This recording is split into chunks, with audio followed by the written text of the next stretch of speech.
Hello and welcome to Logic. My name is Temko and today we are taking a look at a game called Retool. Developed by Hut90, a indie studio. This is their first title and they have decided to make a 3D hacking puzzle game set in the future where you are a prisoner of war and you have to hack and puzzle your way out of various orbital stations from the invading aliens who have somehow decided that humans are best served as puzzlers in orbit in incomplete space stations. I'm not sure on that, but let's go ahead and dive into the game. Let's talk about options, settings, and all the stuff like that. If you're not interested in all of that, you can press the annotation on screen and skip straight ahead to the gameplay section. For the rest of us, let's talk a little bit about options. So, options wise, there's quite a few options. You have full screen on or off, as well as full resolution option scaling. As always, a pet peeve of mine, it is not the drop down, but you have to cycle through all these resolution options for yourself. Graphically, the game has quite a few things you can configure and set. Now, the game doesn't look that great, honestly, even on maximum settings, but you can change the overall level of detail, post-processing, VSync on or off, and so on and so forth, however much you would like to, which is pretty interesting. Gameplay wise, you can disable controls and HUD and tips and so on. I do suggest leaving those on, even though they're pretty minimal, they are pretty helpful. Audio wise, you also have music and SFX volume sliders, pretty complete. As far as options go, the game is pretty damn complete. Now there's two more things to showcase here, which is the customization as well as the upgrades. The customization is where you decide what kind of hats you want your character to wear. Yeah, the game doesn't really take itself seriously too much, I get the feel. And you can unlock these hats by playing the levels and collecting various skulls that are scattered along the level. Usually this means either sacrificing your runtime or dedicating a run on a level specifically to get that item. Lastly, there's upgrades, and these are things you can unlock to make your gameplay easier. You're gonna need all of these if you really want to get the maximum speed out of a level. As always though, with a puzzle game where you can replay the levels, getting the best speed in these speedrun type of things is often just comes down to replaying a level so often you have it memorized, and then it's a matter of executing it to perfection. So let's dive into some gameplay. Let's dive into some gameplay for this puzzle platformer 3D hacking adventure and see what it is all about and whether or not it is worth your money. If we press play, we can do two things. We can either continue where we left off or do level select. I'm going to do level select and showcase to you some of the levels I've played. Let's go into it, shall we? So there's 20 levels to choose from. We're going to just select one. You can replay these levels multiple times over if you so desire. You can unlock a few things like extra hats for your characters, but that's really it. The replayability from the levels comes from your completion time if you want to get a better time for it, but I have not found any online leaderboard, so this is mostly against yourself, and maybe you can post a screenshot or something of the like.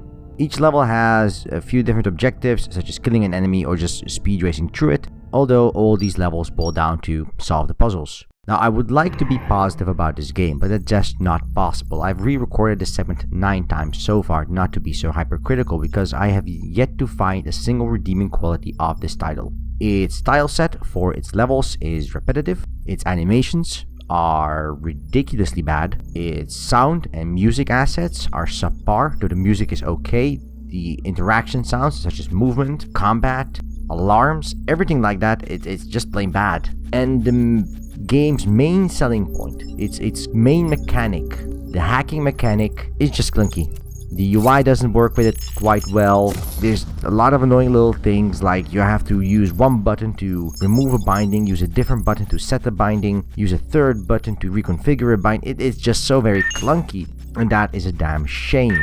On top of that, every single puzzle I've encountered so far in the game is exploitable. I don't mean in the sense that there is a more efficient way to do the puzzle, or there's multiple ways to do them. There's that, and I'll give the game credit where due. They have thought of several ways of completing puzzles, but I'm talking about plain exploitable. Mobs that bug out, mechanics that don't trigger, such as turrets or alarms, vision angles that can be exploited by simply standing next to the mob in a spot where you should be able to see you but can't because the cone of sight is so tight, and they can't detect you by sound or any other mechanic at all, so it boils down to just standing there and then moving 2 or 3 steps. It just is so damn clunky. Now, to the game's credit, they try to be consistent. They have the same base mechanics, They introduce new mechanics and new levels. They up the complexity of the puzzles bit by bit. First you get a simple light switch you have to trigger, then you get a plate that electrifies, then you get a turret in the next level, and you get double turrets, then you get rotating turrets. It's pretty interesting,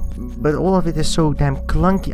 I wish I could be positive, I really do, but there just isn't any way. Playing the game for an hour has made me just not want to play it any further. The 20 levels offer very limited replayability. The animations make me want to gouge my eyes out at this point, and in-game sounds are giving me nightmares. One of the game's selling points is that you will never have to repeat a level, or never have to restart a level if you don't want to, because of its respawn mechanic and its cloning technique mechanic. The problem is that it's just plain and simply not true. While yes, the game has that cloning mechanic in place and it does work quite interestingly well, your weapons, your tools, and the AI's weapons and tools will still fall off the level when they die, because unlike you that is magically constrained to the level, and you can't even jump off it if you so desire to fall to your doom into the void. I'm not even sure how they have atmosphere on these floating platforms, because again, it's in space and it just doesn't look finished.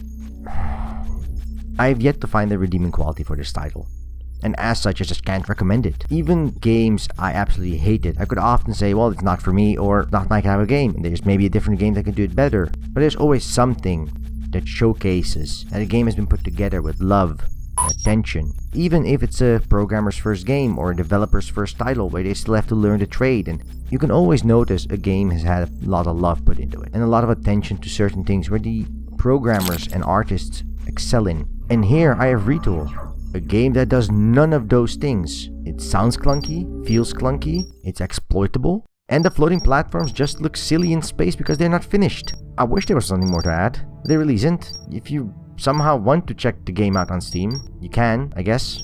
I wouldn't, but it's up to you. It's coming out for $8, so yeah. Thank you for watching.